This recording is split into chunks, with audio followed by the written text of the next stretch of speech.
kırtasiye yardımı aldım. İkinci, kırtasiye yardımları için teşekkür ediyorum. Birinci sınıf de kırtasiye. Çok mutluyum.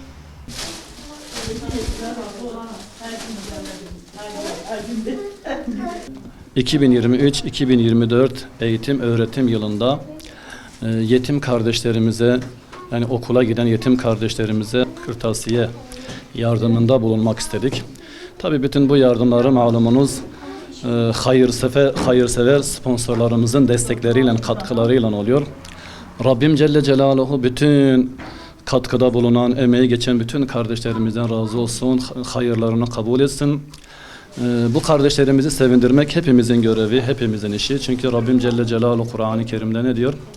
وَاَمَّ الْيَت۪يمَ فَلَا تَقْهَرْ وَاَمَّ السَّائِلَ فَلَا تَنْهَرْ diyor, yetimi itmeyin, isteyeni de diyor boş geri çevirmeyin.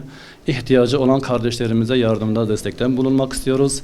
Siz değerli kardeşlerimizin katkılarıyla Rabbim Celle Celaluhu bütün katkı sunan, emeği geçen bütün kardeşlerimizden razı olsun.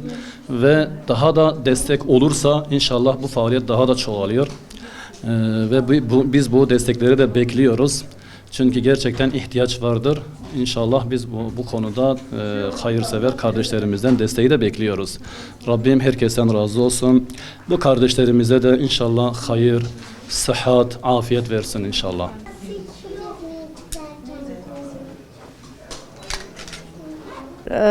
Bu derneğe çok teşekkür ediyoruz.